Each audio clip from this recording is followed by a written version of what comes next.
Here goes story number 2 of what I believe was an experience with a skinwalker.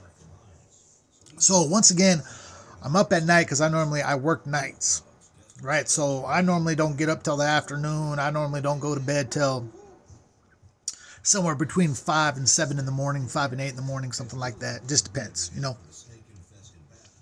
Um, so a lot of time my mom's up at those hours as well. So sometimes I'll call her, but because I don't want to be in the house making a bunch of noise talking on the phone, I would normally go for a walk. Um, at this point in time where we're living, there's a high school right down 2 blocks down or something like that. So I would go to the football field, and they got a track around the football field, and then they got kind of like Coliseum sitting like a whole cement structure on the one side for the bleachers, and then like regular bleachers on the other side. So as I enter into there, I start walking the thing because normally I'll either sit in the football field or I'll walk laps. I'll have my earpiece in, and I'll talk with my mom.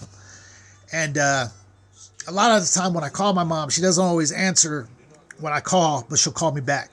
Right. So, I give her a call. She doesn't pick up as per usual. And as I'm walking, like I said, the Coliseum cement structure for the seating for the bleachers is on my right hand side. As I'm getting towards the end, I hear what sounds like maybe 2 people like whispering, but it's a little bit off. The only way I can really think of how to describe it was like in the Predator movie when he was trying to talk, how it just sounded weird and off, right? So I took it as, because there's, a lot of kind of like homeless people or people wandering around and stuff like that. Took it as maybe 2 of them were over there, kind of whispering. As I come around the corner, I'm expecting somebody to be right there. Because like I said, I just heard it. I'm probably not even 10 feet away, right? I look, there's nobody. So I walk around the backside because, like I said, at this point, it strikes me as a little bit off.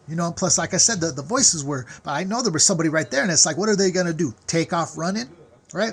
So now, mind you, behind that structure, it's a soccer field. So it's just wide open. Right? And so I look, nobody. There's nobody. And I'm like, chalk that off as just a little bit strange. Right? So at another point, I hear kind of like that same weird kind of cackle, somebody whispering, right? And something is throwing rocks at me. It's throwing, I shouldn't say rocks, pebbles. It's throwing like pebbles at me, right? And you know how like when you open up a gate, a lot of the time it'll open to a certain point, but you can normally push it a little bit more, right? So as I'm making my round around the track and I'm coming around the other side, right? There's a gate that's right there. And all of a sudden that gate, you could see that it was pushed as far back as it could go, which normally means somebody or something is pushed against it. All of a sudden it moves. It comes forward and kind of, shakes forward. And I heard, I wouldn't say footsteps, but I heard something. And like I said, something's throwing pebbles at me. Right? And like I said, it's they got regular bleachers on the school side. They got that cement structure on the other side. And it's a football field. It's wide open. Right? And like I said, I'm walking around the thing and I'm tripping out because, like I said, something's throwing pebbles at me. Right? And I'm kind of looking around like somebody's got to be messing with me. But once again, Skinwalker's supposed to be able to move so fast that you can't see him. And I mean, this went on 30, 45 minutes at least. 30, 45 minutes at least, right? And that wasn't the only experience that I had there, right? I'm going to go ahead and do the second one, right? Actually, it might have been the third one, but call it the second one. So that particular day, I've already walked a few laps around the track. And it's a real nice night out. And, here in Utah, you could see the stars and stuff. So I go and I sit I'm sitting on the symbol. I'm sitting on the mascot that's right there in the middle of the football field, 50-yard line, right? I'm sitting there and I'm looking at the stars and I hear something growl. Now, like I said, I'm in the middle of a football field. So you could picture there's plenty of room on both sides and, 50 yards both ways, just, 60 yards actually, including the goalpost, and past that I can see. One of two things, or both, right? Whatever growled was either really big or really close. But like I said, I'm in the middle of a football field. There's no way for something to be that close to me without me seeing it. Logically. Right? Like I said, that thing, it was a loud growl. And I've said this before, I'll always say this, and most anybody that's had any kind of experience probably knows the exact same thing. You will most likely try to rationalize it in your mind somehow, some way. Right? And so that's what I'm trying to do, but I'm like, if it was really big, right, I should still be able to see it. You know, there's no way it was that big that I heard it from, 60, 70 plus yards away, like I heard it was that close, or it was real close. But if it was real close, I should be able to see it. I'm in the middle of a football field, right? So last I hear, it sounds like I hear something over in the bleachers. It sounds like I hear the gate, and then it sounds kind of like the bleachers, make a little bit of a sound. And I'm like, now it sounds like it's over there at the bleachers, right? A few moments later, I see this kid walking by.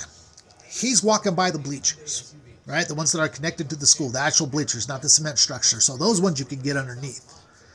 All of a sudden, he takes off like a bat out of hell. And I'm like, man, did he hear it? Right? But he makes it around, and if the way that he's coming, if you make a left, that's like the I think it's the student parking lot. Either way, it's a parking lot. He obviously runs into somebody he knows, and he's talking to them, but he's not like pointing back like, wide-eyed, like he's telling a story. He just looks like he's having a regular conversation. And I'm like, okay, maybe I was tripping then. Very possible, because like I said, you're going to try to rationalize it. So as the dude's walking by, like, I just feel compelled to say something. Like, hey, man, I might be tripping, but I thought I heard something really big growl. So I don't know if there's bears down here or, I don't even want to try to explain it. But then he hits me with this. He's like, man, that's funny that you say that. So his friend just got through telling him when he was over there talking to him, that's actually what he was saying. He said that he thought it was something coming for him. And that's why he took off like a bat out of hell. But like I said, when I was watching the conversation, it wasn't like he was looking back and pointing and all that like you normally would, right? And I'm like, really? He said, yeah. He said it sounded like something was under the bleachers and it growled. So that's why he ran. And, I want to say in total,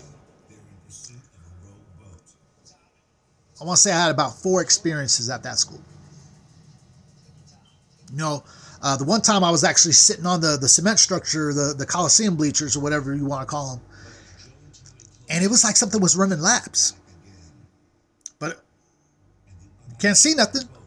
But it was like every here and there, it was like you would just see like dirt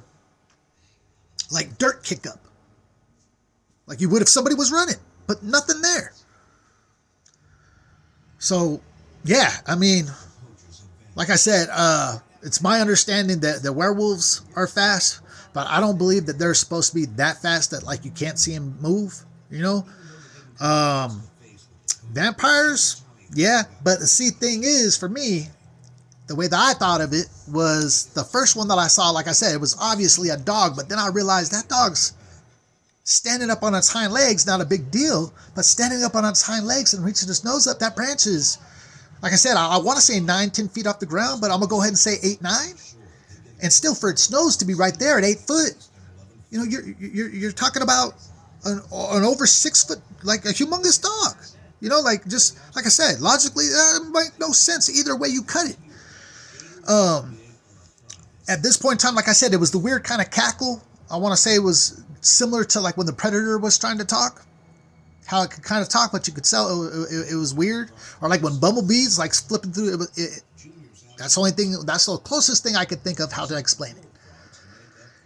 And like I said, that happened several more times where there was just weird stuff. Anyway, hope you guys enjoy this. We'll tag the other guy in it again. Hope you guys enjoy these.